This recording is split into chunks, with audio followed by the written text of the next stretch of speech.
اللہ کی رحمت کی امید اگر زیادہ بڑھ جائے تو پھر آدمی کے اندر دو خرابیاں پیدا ہوتی ہیں. ایک خرابی تو یہ پیدا ہوتی ہے کہ پھر آدمی کام کے اندر ڈھیلا پڑ جاتا ہے، سست بن جاتا ہے، یہ کہہ کر کہ بھئی اللہ بڑا غفور الرحیم ہے اور بھئی اللہ ہی کرنے والا ہے، ہم سے کیا ہوتا ہے، یہ جملہ زبان سے نکالا اور کام سے بے فکری آنی شروع ہو جاتی ہے. ایک تو نقصان یہ ہوتا ہے. اور اللہ کی رحمت کی امید جب حد سے زیادہ بڑھ جائے تو دوسرا نقصان یہ ہوتا ہے کہ یہ آدمی گناہوں کے اوپر جری بن جاتا ہے کہ بھئی اللہ تو معاف کرنے والا ہے.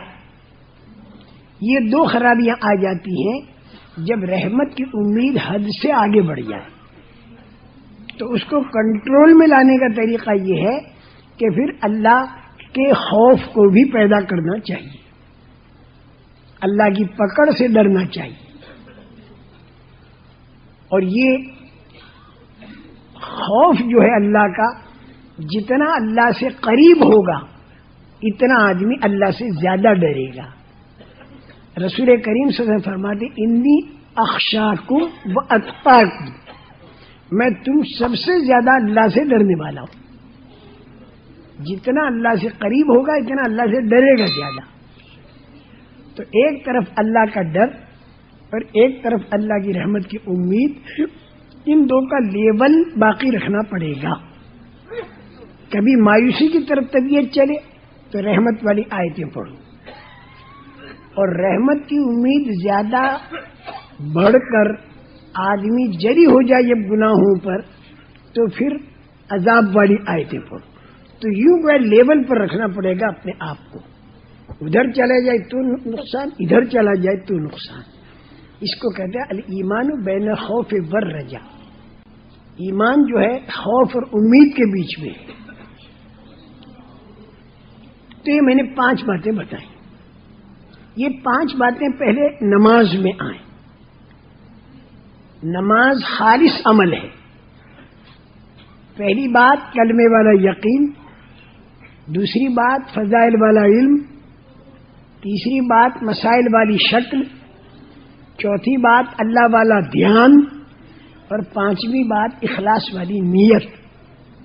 اور اس کا طریقہ بھی میں نے بتا دیا. کلمے والا یقین کیسے پیدا ہوگا؟ دعوت اور قربانی.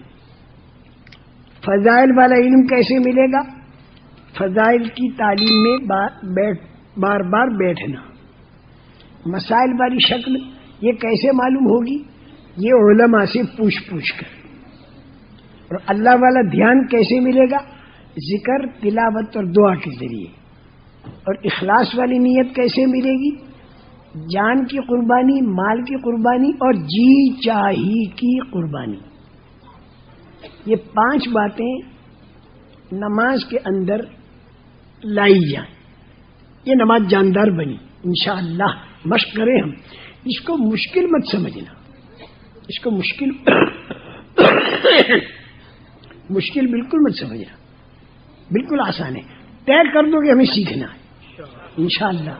اور یہ جماعتوں میں پھرتے اور پھر یہ نہیں کہ تم اکیلے سیکھو گے، نہ، دعوت کی فضا کے اندر جب سیکھو گے تو انشاءاللہ تمہارے اندر اور دوسروں کے اندر یہ چیز پیدا ہوگی. بالکل میں صحیح کہتا ہوں.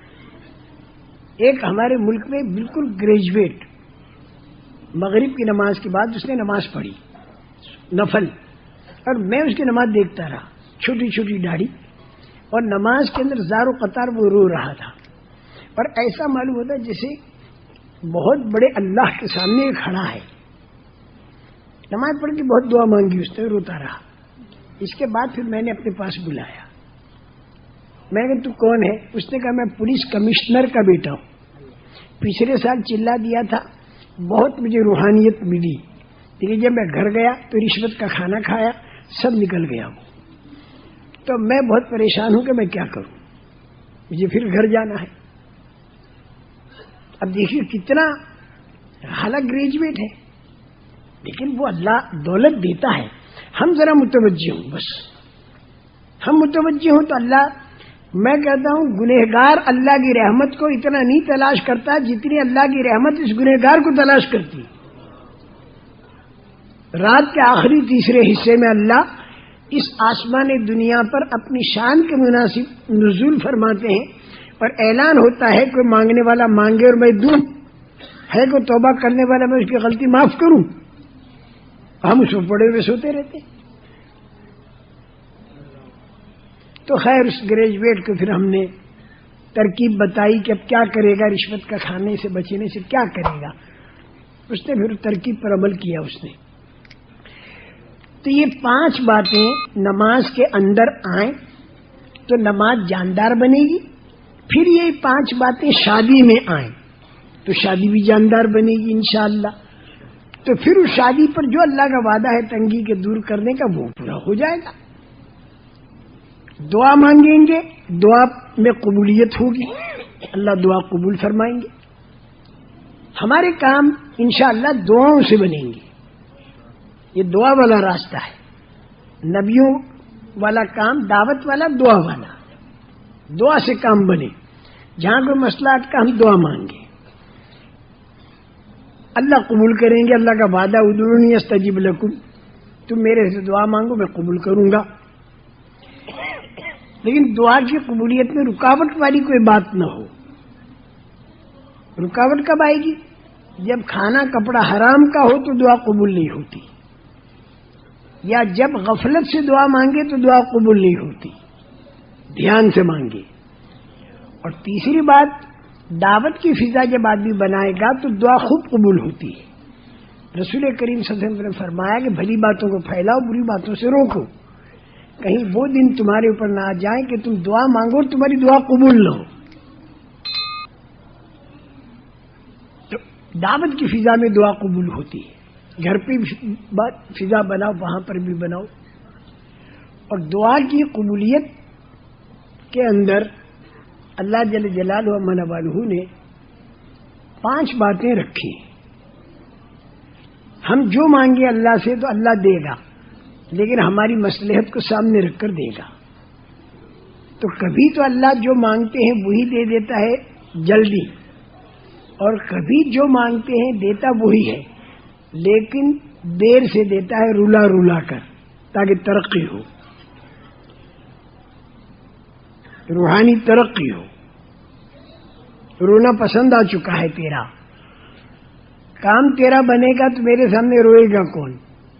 اللہ کو پسند آ چکا ہے تو اس لیے بعض مرتبہ دیتے ہیں لیکن ذرا دیر سے دیتے ہیں، رولا رولا کر۔ اور تیسری ترتیب خدا کے ہاں یہ ہے کہ جو مانگا وہ مصلحت کے مناسب نہیں، کوئی اور چیز ہے مصلحت کے مناسب، جو مانگا وہ نہیں دیتے، جو مصلحت کے مناسب ہے اللہ وہ دیتے۔ یہ تیسری ترتیب۔ اور چوتھی ترتیب خدا کے ہاں دعا کی قبولیت کی یہ ہے کہ جو مانگا وہ تو نہیں دیا، لیکن کوئی بلا آ رہی تھی، اللہ نے اس بلا کو روک دیا، اس لیے وہ بلا آتی تو سب ختم کر دیتی، بلا رک گئی۔ اور 5ویں ترتیب دعا کی قبولیت کی یہ ہے کہ اللہ نے ریزرو کر دیتے ہیں دعا کو، اور آخرت میں جا کر دیتے ہیں بہت زیادہ۔ تو آدمی وہاں تمنا کرے گا کہ دنیا کی ساری دعائیں آخرت کے لیے ریزرو رہتی تو اچھا تھا۔ یہ 5 ترتیبیں ہیں دعا کی قبولیت کی۔ کبھی جو مانگا وہی دیا جلدی، کبھی دیر سے، کبھی کچھ اور دیا، کبھی بلا دور کی اور کبھی آخرت میں دیا۔ تو دعاؤں کے مانگنے کے اندر ہم کسر نہ چھوڑیں، خوب اللہ سے دعائیں مانگیں۔ میرے محترم دوستو، یہ 5 باتیں جو میں نے بتائیں اس سے تو عمل جاندار بنتا ہے، لیکن عمل کو باقی رکھنے کے لیے ایک چھٹا کام اور کرنا پڑے گا، وہ بہت ضروری ہے۔ اور وہ چھٹا کام کیا ہے؟ حقوق العباد کی ادائیگی۔ حقوق العباد کی ادائیگی، لوگوں کا حق اگر دبا دیا تو بنا بنایا عمل جاندار وہ اس کے پاس چلا گیا جس کا حق دبا۔ جب آدمی کے پاس وہ عمل رہا ہی نہیں تو پھر اس کی تاثیر کیسے ظاہر ہو؟ وہ عمل آدمی کے پاس رہے تو اس کی تاثیر ظاہر ہو۔ تو چھٹی چیز حقوق العباد کی ادائیگی، جس کی زمین دبائی واپس کرے، جس کا پیسہ چرایا واپس کرے۔ کسی کی غیبت کی تو اس سے معافی مانگی، کسی کا دل دکھایا تو اس سے معافی مانگی، تو یہ عمل آدمی کے پاس محفوظ رہے گا۔ بس یہ 6 باتیں، اور حقوق العباد کی ادائیگی کے بعد پھر اوپر سے جو ہمدردی کرو گے کسی کی، اس کا نام ہے اخلاق، اور یہ ہے اکرام مسلم۔ اکرام مسلم سے پہلے حق کا دینا ہے، یہ ضروری ہے۔ یہ 6 نمبر آ گئے، لیکن ایک بات باقی رہی، وہ یہ کہ اکیلا ایک آدمی یوں چاہے کہ میں اپنے عمل کے اندر یہ 5-6 باتیں لا کر اور اپنے عمل کو جاندار بنا کر اور میں عمل کے ذریعے مسئلوں کو حل کیا کروں، تو یہ اکیلا آدمی اگر کرے گا نا تو اس کے لیے مشکل ہوگی۔ ماحول کے اندر آسان ہے، ماحول بنتا ہے دعوت سے، ماحول جو بنتا ہے وہ بنتا ہے دعوت سے۔ تو جب دعوت گھر پر بھی ہو، محلے میں بھی ہو، شہر میں بھی ہو، ملک میں بھی ہو، عالم میں بھی ہو، تو ایک ماحول بنے گا۔ اس ماحول کے اندر انشاءاللہ ہمارے لیے بھی آسان، دوسروں کے لیے بھی آسان۔ گریجویٹ ماحول کے اندر آدمی بنتا ہے، اکیلا آدمی گریجویٹ بننا چاہے تو پھر وہ کچا بنتا ہے، پکا نہیں بنتا۔ تو ماحول بنے گا دعوت سے۔ اور یہ جو دعوت کے بارے میں بات بتائی جاتی ہے کہ بھائی زندگی میں ایک مرتبہ 4 مہینہ، سال کا چلہ، مہینے کے 3 دن، ہفتے کے 2 گشت، روزانہ کی 2 تعلیمیں، ایک اپنے مکان میں ایک، اور اسی طرح روزانہ کے 2.5 گھنٹے، یہ تو بالکل شروع ہے، ابتدا ہے۔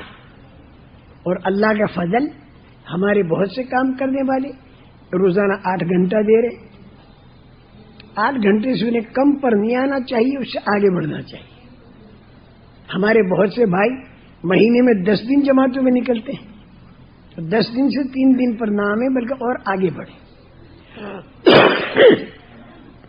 بعض ہمارے بھائی سال کا 3 چلہ دیتے ہیں، تو 3 چلے سے 6 مہینے پر آمیں، وہ نیچے نہ اترے۔ یوں دھیمے دھیمے اگر ہم چلتے رہے تو ہمارا اللہ ایسا قادر مطلق ہے کہ ایک دن اللہ ہم کو ایسا دکھا دے گا کہ ہم بھی دعوت کے کام میں لگے، ہماری عورتیں بھی لگی، ہمارے بچے بھی لگے، اور سارے کے سارے دین کے اور دعوت کے کام میں لگ رہے، کاروبار میں اور گھر میں وقت کم بچ رہا، اور اسی کم وقت میں اللہ برکت دے کر جتنی روزی طے کی ہے وہ اللہ پاک دیتے رہیں گے انشاءاللہ۔ بڑا قادر مطلق اللہ ہے۔ یہ 6 نمبر ہم نے آپ حضرات کے سامنے عرض کیے۔ جماعتوں میں جا کر ان 6 نمبروں پر کی پابندی ہمیں کرنی ہے۔ 3 دن کو جائیں تو 6 نمبروں کی پابندی، تو محفوظ رہیں گے۔ بقیہ بیان اگلے حصے میں سماعت فرمائیں۔